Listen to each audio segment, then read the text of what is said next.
All right, let's look at a couple capital letters, the H and the K. And two very different letters, but they do share this beginning, what we call a capital stem stroke. And it's this move right here, this loop, and then into that downstroke on the main slant, okay? So you can see it here with the H, and then we see it here with the K. So each of these letters start with that capital stem stroke, and then they finish differently with their own kind of move. So let's do the H first. And we will do this capital stem. So just a nice loop here on the main slant, transitioning into a straight move down on the main slant. So this is on the main slant, that's on the main slant. Then we just have this kind of open stroke that curls in from the right, comes down to our baseline, and then we just do this little loop here across and out like that. All right, show it to you again. There's a lot of moving parts here. Might have made this a little big. Kind of just have your own style on how big you want to make that loop. Just like that. Curl it in. There we go. That's our H. Take a little feel, figuring out where you need to start this stroke here, coming down in to get this nice width here. You know, you don't want to have a real tight H like this, and you don't want to have a real wide H like that either, okay? You want something that fits in with the rest of your script, and the more you learn about the script and learn all of the letters and write them together, you'll see what really works well width-wise, and you'll see something like this is too small and something like that is too big. All right, let's do a K. Again, same capital stem stroke to start the letter. Coming down like that. Then we're doing this compound curve move. So remember, a compound curve is it curves one way and then it curves the other way like that. All right, so we're going to start up right at our ascending line, compound curve in. Then we're doing a loop just like we did with the R, and we're really finishing just like the R as well. We're coming down and out and then bouncing off that baseline and finishing on the connective slant. So we're bouncing off the baseline, finishing on the connective slant. This moves on our main slant. All right, let's do one more, the K. Capital stem, compound curve into our little loop on the stem of the K, bouncing off the baseline there. And this loop is made just somewhere around halfway between the TD line and the X height, okay? All right, let's do some words with these new capital letters that we've learned, or some names we have here. Hank, solid name. Let's make a solid attempt at it. So here's my H. I'm going to connect this H into our A, so I just loop out and do our connective stroke. A little compound move, connective stroke. Then I'll finish the word with some letters we've already learned. And then we'll take a look at it. All right, this A definitely went below the baseline there. Don't want to do that. This N really has maybe too sharp of a turn there at the bottom. A little bit more roundedness to that N at the bottom. The H is looking pretty good, except this stroke is maybe on a little slightly different slant than this stroke. See how those two lines are kind of converging there.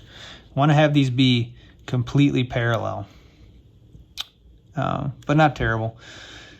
The K actually shows a problem that maybe I should have talked about in the last lesson, but we can talk about it now.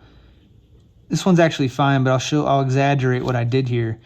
One problem you could have is going like this in that direction, going too far to the right, opening up a big gap here.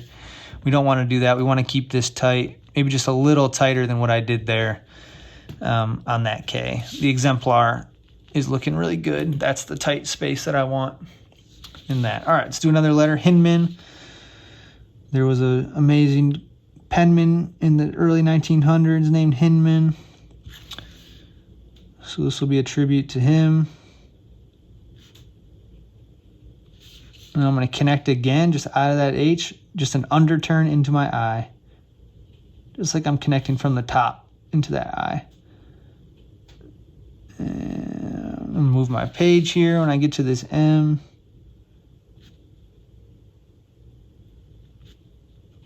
Do the A, move my hand again, move the page a little bit.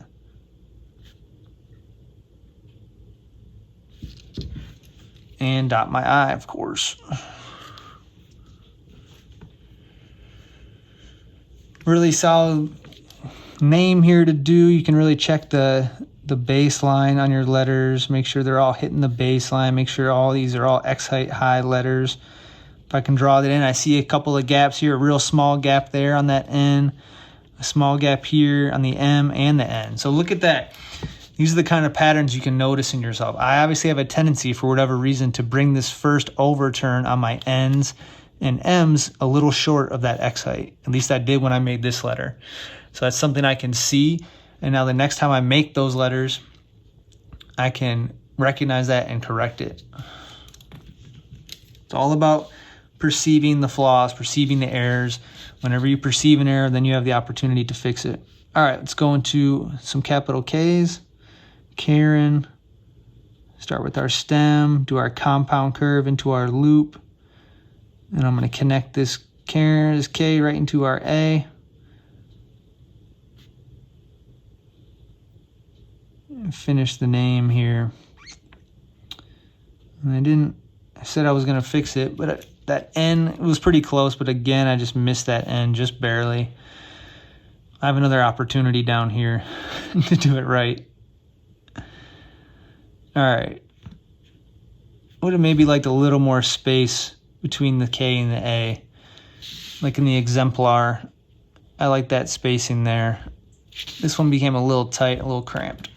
All right, let's do the Kelkner, another name of another famous penman from back in the day. Let's do our stem here, come down on our main slant, bounce out of this K with an E to an L. I'm going to stop here, reposition, go into my C, hook the C. I'm going to move it again a little bit to my H, to that N. I'm going to bring it all the way up to our X height, not making that mistake again. Not right now, at least. All right, and then finish with the R. All right, glad I caught that. That's looking good. Looking good there. Spacing's looking pretty good too. Just kind of making these marks so I can see my different spaces throughout. Looking pretty good. The E might have been a little too far spaced out, so this one was a little tight on Karen. Now I think I have a little too much space there on the Kelkner, but overall not a bad attempt at that name. It's a longer word, and whenever you write longer words, you have opportunity to make a lot of mistakes.